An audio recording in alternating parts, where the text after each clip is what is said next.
Esperance turned out to be a few days of rest and relaxation, enjoying the hospitality of Glenn and Luke, getting my bike checked out, stocking up on supplies, re-examining the size of my load, re-examining the size of myself because it turned out I'd lost about 6 or 7 kilos. And yes, it turned out to be a tough job, but somebody had to check out the quality of the comfy chair. But of course, all good things come to an end, and on the 25th of May, it became time to say farewell and start heading off back onto the wild black yonder. No, I didn't take the train. I just stopped for this one, but I did have to do a few errands while still in Esperance and meet some interesting people. I met Lee here, another cyclist who was passing through Esperance. He was heading east across the Nullabor. Do check out his channel, Lynx and the Falcon. The key fell out of my pocket at Subway, and for a moment I thought I might have to find some bolt cutters. I enjoyed the first part of the ride along the beach, a lovely flat ride, before turning on to the Esperance Kalgoorlie highway, where things got decidedly more uphill and busier. As you can see, this was a pretty busy ride all the way through the afternoon, and as I pedalled along I came across the little town of Gibson, enjoyed a pub meal and found an overnight stop. Here is where I wound up sleeping. I got there about 10 o'clock at night, next to the electric barbecue at the children's playground, rolled out my sleeping bag and fell asleep. It was off again the next day, heading off further northward. My distances seemed to be improving, weather was lovely, the terrain had flattened out. This is when cycling is fun. Things began to change. The wind turned northerly and began to pick up. It's just about midday. I've done 13 kilometres this morning, and if you look at those treetops, this headwind has been at me all morning. This is really sucking. By late afternoon, the wind had died down and the terrain became more favourable as I approached Scadden. Scadden, however, didn't offer much place to bed down when along came Allie in her car. Allie offered to take me to Norseman, but I was prepared to accept a ride to the next place that offered any sort of a caravan park, but Norseman it was. At least it offered a nice caravan park. I mean, just have a look at this. Chicken schnitzels, pub meals, beer, hot showers. What more could I want? I got to see the sights of Norseman, like the gold mining area.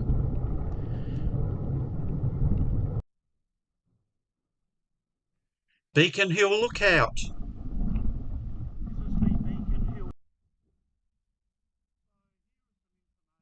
Beacon Hill Lookout has a lot of historical information, including the origins of Norseman. In 1894, a prospector named Laurie Sinclair had his horse tethered to his brother's tent not far from the lookout area, and legend has it that the next morning he found that his horse was lame. The reason for this was he found that there was a fairly sizable chunk of gold-bearing quartz stuck in the horse's hoof, and that was the origin of the gold discovery, and his horse's name was Norseman, so hence the name of the town is Norseman. I stayed in Norseman an extra day to avoid a cold front that was coming through, but then in the end it was time to push off and start heading eastwards. Day one had favourable tailwinds. It was a mixture of up and downhill, which was all right, but I was carrying 10 litres of water, which made my bike even heavier. Still, 47 kilometres, was my personal best this trip, and I was pretty pleased with that, even if I did have to push myself a bit harder. The scenery was interesting too. As I passed this mountain with some unpronounceable name, it was pretty spectacular looking. People told me that I'd chosen a pretty good time to cross the Nullabor because of the wildflowers, and have a look at this one. Yep, this is a flowery looking thing, and to me it certainly seemed pretty wild, so I guess it was a wildflower. We pushed into the evening to get to a promising looking car park, and this is the camp where I wound up. A nice little campfire for the evening, set up my tarp off to sleep, and then wake up to a cold, brisk morning with a bite of breakfast, and then pack up and get going again. And then there's where I came into the health scare. So as I go through the rest of the story, I hope you understand that I wasn't in much of a frame of mind to do filming as I went along, and so you're now stuck with me sitting down and talking once again. Let me tell you the tale, though. Well, the following morning after that lovely camp, I woke up feeling fine, had breakfast, had the horse tablets that I missed the night before, and then pretty quickly I felt rather lethargic.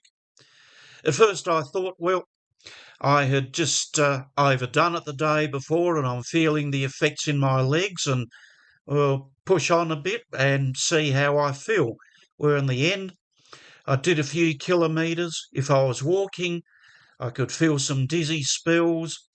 Walking or riding, I could feel these pains in my chest, and I thought, well, that doesn't look very good. What I decided to do was just pull up, hop off my bike and have a lie down on the side of the road, say for half an hour or something, see how I feel. But then in the meanwhile, a truck driver alerted other road users that were on radio that there's this guy lying down on the side of the road, not looking real good. And if there's somebody coming the other way, like heading westwards, could they just stop and check on me? Well, as it turned out, two guys who were delivering a bus to Perth, they were heading west. They stopped and checked that I was okay, and I said no, I felt pretty terrible. And so with that, I accepted a ride back into Norseman, where I checked into the emergency room at the hospital there. Dr. Graham Rowlands, a lovely doctor. I think that community is very lucky to have him as their doctor. Well, they did all the ECG tests and everything like that. In the end, the doctor was satisfied that it wasn't heart, probably something muscular or something like that. But before he could sign me off, he wanted to send me up to Esperance to get an exercise stress test done before he could conscientiously sign me off. So I spent there the weekend at the Norseman Caravan Park, where again John, the owner, was very helpful and accommodating towards me. And the doctor took me up to Esperance, where I've spent, as I speak, about 9 days. And I've had to have a real rethink into how I go about this tour. Well, just before I go on to that, the stress test is tomorrow morning. We'll see how that goes, and I will certainly be open to listening to the medical advice coming from that. At the moment, though, I feel fine.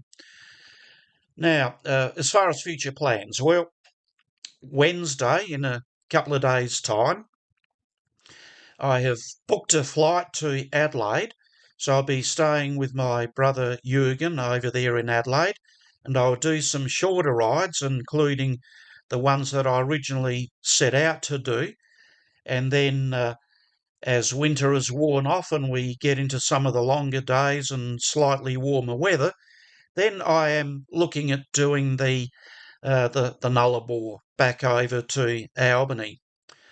But meanwhile, here I am, not really able to move on. I still get some good bike rides in and out of town to do some errands here and there, but Meanwhile, I suppose that's about as far as the Tour de France I can go just at the moment. Let's see what happens on Wednesday, though.